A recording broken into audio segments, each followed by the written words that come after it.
तब लग कुशल न जीव कहूं सपने मन विश्राम, जब लग भजत न राम कहूं शोक धाम तज काम। ये दुखों का खजाना काम अर्थात इच्छा, इसका त्याग करके भगवान की शरण में होकर जब तक नाम जप नहीं करोगे स्वप्न में भी तुम्हें विश्राम नहीं मिलेगा। और नाम जप एक गंदे आचरण करने वालों के हृदय में नहीं हो सकता। नाम परम पवित्र है। ये तभी होगा जब आपका खान पान सात्विक हो, आपका वातावरण सात्विक हो, आपका बोलना उठना बैठना सब सात्विक हो, तब नाम भगवान कृपा करेंगे आपकी जिह्वा। फिर कौन सी इच्छा रह जाएगी, कौन सी इच्छा रह जाएगी? अरे आप विश्वास कीजिए, ये जितनी इच्छाएं हैं सब स्वाप्निक हैं। जब आप सच्चा विवेक धारण करेंगे तो आपसे पूछा भी जाएगा कि जबरदस्ती केवट से कह रहे ले लो, वो कह रहे आपका सुनातना चाहिए मोरे नहीं चाहिए।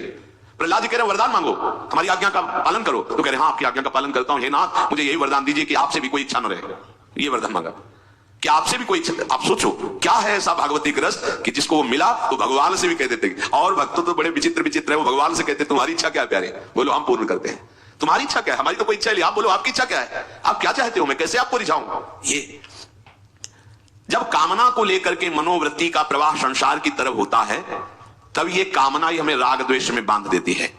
जो महापुरुषों ने उपासना करके शास्त्र स्वाध्याय करके अनुभव किया है उसे ध्यान से सुनो। इच्छाओं से बचने का उपाय, इच्छा ही आपके बंधन का कारण है, इच्छा ही जन्म मरण का कारण है। इच्छाओं से बचने का उपाय, कर प्रमाद मत बनो आलसी, करो सुचारु रूप से काम, अपना काम स्वयं करने में लाज बड़प्पन तजो तमाम।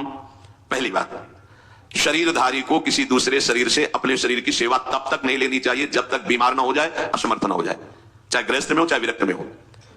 ध्यान दीजिए, आप चाहे आपकी पत्नी हो, पुत्र हो, परिवार हो, आप उनके सेवक हैं क्योंकि वो सब प्रभु के जन हैं। इस भावना से रहोगे कभी नाराज नहीं होगे, कभी गुस्सा नहीं आएगा, कभी झगड़ा नहीं होगा। अगर आप अपने को ये माने कि प्रभु मेरे इस रूप में आए हुए हैं, मुझे अपने कर्तव्य का पालन करना है, तो कहीं झगड़ा नहीं हो सकता। तुम जो कर रहे हो तुम्हारा कर्तव्य, हमारा कर्तव्य है कि हम पति पुत्र परिवार आदि जो भी है ये हमारे भगवान का स्वरूप है। मैं आप समझो वही भगवत साक्षात्कार, पर ऐसा कौन मानता है? अच्छा साधु वेश में ये जरूर सावधानी रखनी चाहिए, ध्यान देकर सुनिए। जब तक आपका शरीर स्वस्थ है आप किसी से किसी भी प्रकार की सेवा स्वीकार न करें।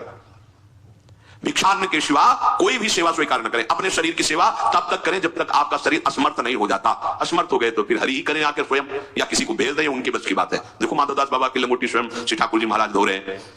तब तक हमने अपने बड़े संतों को देखा है बिल्कुल किसी भी तरह की कोई सेवा नहीं स्वीकार करते। अपनी दिनचर्या अपने हाथ से अपने शरीर की पूरी। आपको क्या हो गया है, आप भी वैसे चलो जैसे गुरुजन चले, भिक्षान्न के सिवा आप अपनी किसी भी तरह की सेवा किसी से मत करवाइए। आप देखो इच्छाओं का दमन होना शुरू हो जाएगा, यही से इच्छाओं का दमन शुरू हो जाता है। आप सच्ची मांगिए, ये जो आप शरीर सुख की आकांक्षा से दूसरे से सुख लेने की इच्छा करते हैं, यही तुम्हारे बंधन का कारण है, ये तुम्हारी दुर्गति, यही तुम्हारी कमजोरी है। जब तक शरीर स्वस्थ रहे किसी से किसी भी तरह की सेवा मत लो, और अधिक से अधिक सेवा करने का भाव रखो। सुधार, हमें सेवा करना है, सेवा लेना नहीं है। जब तक सेव्य का साक्षात्कार ना हो जाए या शरीर असमर्थ ना हो जाए तब तक ये नियम दृढ़ रखना चाहिए। गुरुजनों को भी देखा, श्री जी की सेवा कर दो, रसोई की सेवा, शरीर सेवा में कभी भी नहीं। कभी धोखे से ऐसे वस्त्र आदि रह गए और महाराज ने उपस्थित धोखे जल्दी से फैला दिया तो भी डांट लगी, ऐसा क्यों किया? नहीं रखे थे महाराज ने, ऐसा कर नहीं, जब तक हम कहें नहीं तब तक नहीं।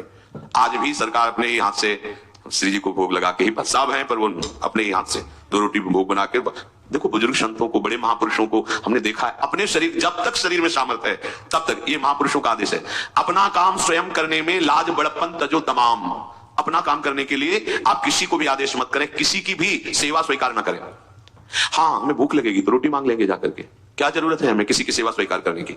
मांगो, खाओ, खूब भजन करो, सत्संग करो, कम खर्चे वाला जीवन रखो। जरूरत क्या है? जो जरूरत है गली चलते दे देंगे भगवान, विश्वास करो, गली चलते दे देंगे। विरक्त गृहस्थ धर्म पूर्वक कमाओ, जितनी आवश्यकता प्रभु दे देंगे। ऐसा कोई त्रिभुवन में नहीं जिसकी आवश्यकता की पूर्ति ना होती हो।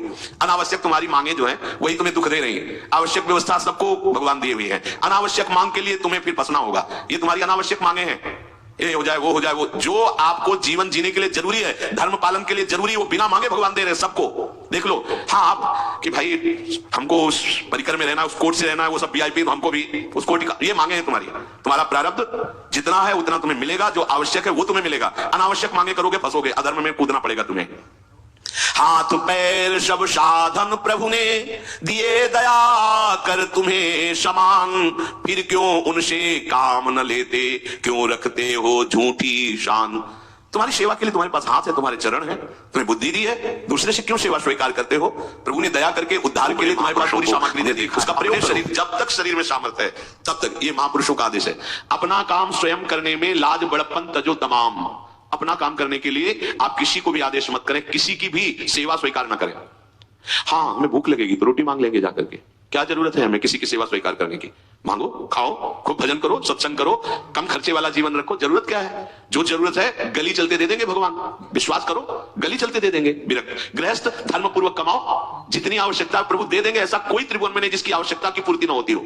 अनावश्यक तुम्हारी मांगे जो है वही तुम्हें दुख दे रही है। आवश्यक व्यवस्था सबको